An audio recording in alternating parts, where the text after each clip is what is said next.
हमारे साथ संतोष सिंह भी जुड़ गए हैं, वरिष्ठ पत्रकार हैं। संतोष जी, सीधा सा सवाल है, पटना की सड़कों पर कन्हैया भी हैं और गांधी मैदान में प्रशांत किशोर भी हैं। अगर मुद्दे की बात करें तो दोनों के मुद्दे एक हैं।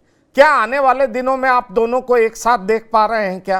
कन्हैया भले ही लालू प्रसाद का विरोध ना कर रहे हो, लेकिन जितनी भी हरकतें हैं कांग्रेस की, वो तो साफ दिखाई पड़ रही है कि कांग्रेस अब आरजेडी से आर पार के मूड में। और अगर हम मुद्दे की बात करें तो पीके और कन्हैया के मुद्दों में यूनिफॉर्मिटी दिखाई पड़ती है, लगभग समान दिखाई पड़ता है। कुछ आप देख पा रहे हैं क्या आगे बिहार की राजनीति उस ओर जा सकती है?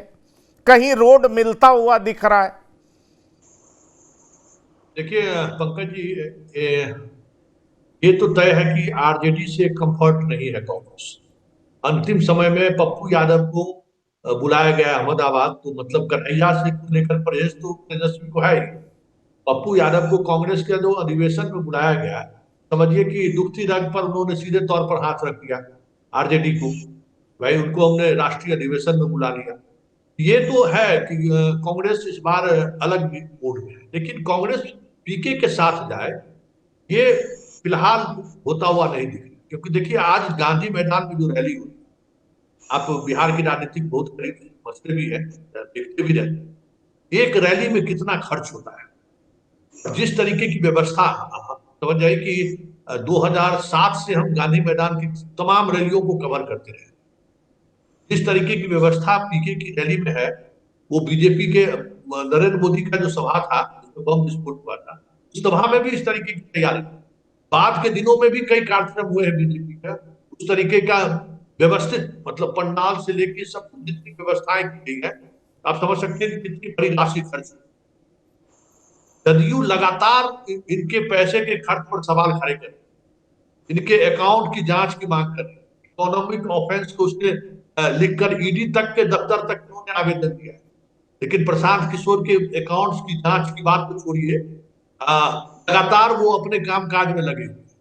देखिए ये कहीं ना कहीं जदयू के अंदर भी और कांग्रेस के अंदर भी जो पार्टियां बिहार में इस वक्त एग्जिस्ट कर रही है, उनको पता है कि प्रशांत किशोर किसके लिए खेले। एक और नया प्लेयर आ गया ना, तो सीपी प्लांडे का भी गांधी मैदान में रैली होने वाली है, जहां अभी एक से एक प्लेयर मैदान में उतारा जा रहा है। और अगर आप महाराष्ट्र पर गौर करिएगा, महाराष्ट्र में यही नीति बनाई गई कि कुछ ऐसे ऐसे पार्टियां खड़ी की गई तो 5 से 10 हजार वोट काटा और पूरा समीकरण बदल दिया।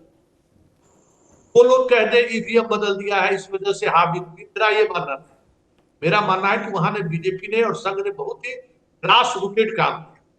तो प्रशांत किशोर हो या सिद्धि प्लांडे हो, ये लोग उसी की कड़ी है और ये चीजें अब लोग समझने भी लगे। देखिए अब वो रैली है ना, गांधी मैदान में रैली करना अपने आप में एक बड़ी बात है, साधारण लोगों के मुद्दे की बाहर की बात है।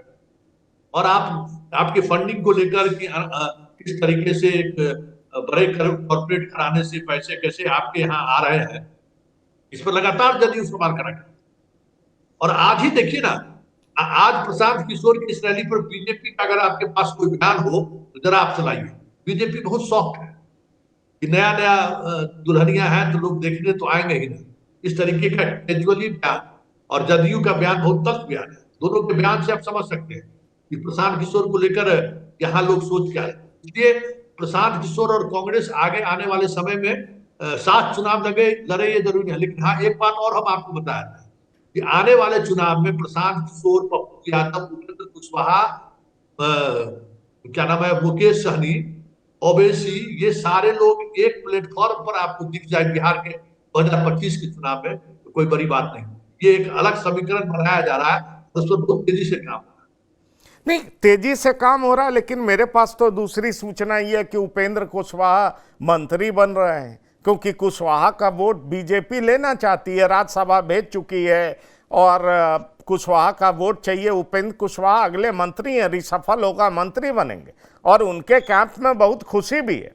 मैं आ रहा हूं प्रोफेसर सुधांशु कुमार आपके पास। मृत्युंजय जी, आपको लगता है कि कुशवाहा, जो कि हमेशा सत्ता के पीछे भागते हुए नजर आते हैं, वो एनडीए छोड़ करके और पप्पू यादव, ओवैसी और इन लोग के साथ जाने का प्रयास करेंगे? और दूसरी बड़ी बात जो संतोष जी ने कही, एक तरह से यही बात इन्होंने कही कि क्या लांडे और पीके, लांडे और पांडे के खिलाफ उतरे हैं क्या कन्हैया?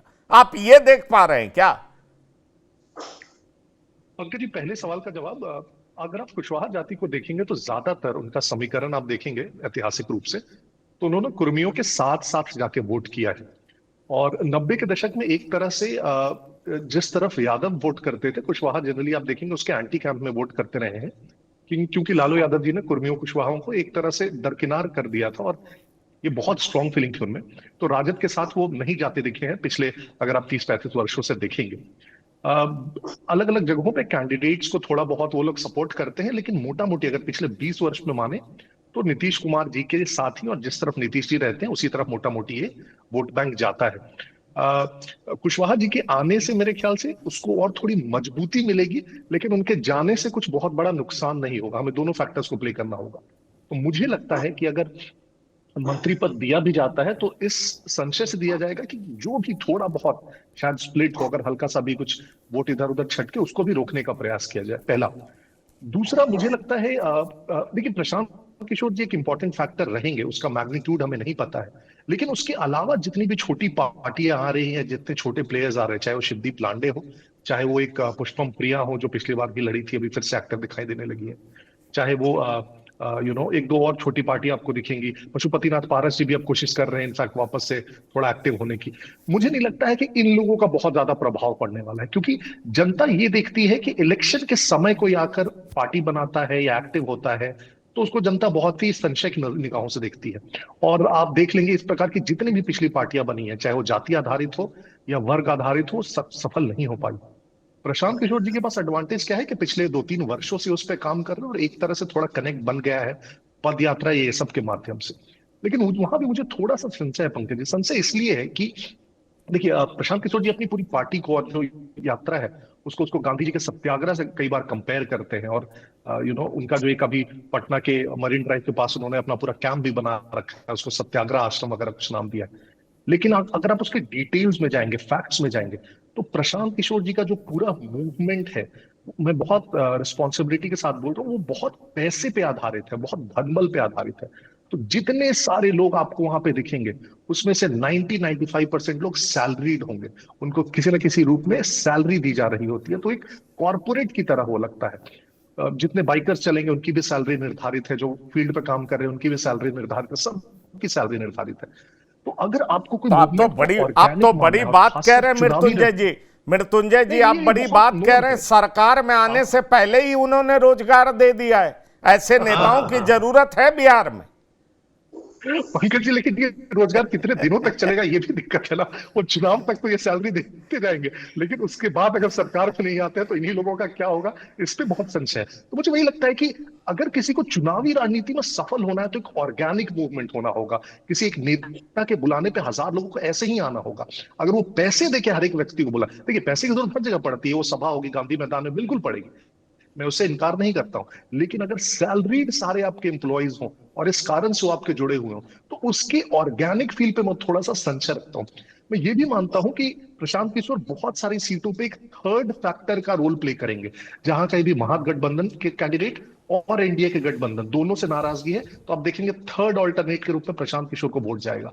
तो जब वोट परसेंटेज वाइज आप देखेंगे तो हो सकता है काफी एक साइजेबल परसेंटेज इनको मिले पूरे बिहार के ओवरऑल चुनावी गणित में। लेकिन जब वो सीट के कन्वर्जन में बात आएगी तो वहां पे मुझे बहुत डाउट है कि ये डबल डिजिट्स में भी जा पाएंगे पंकज जी।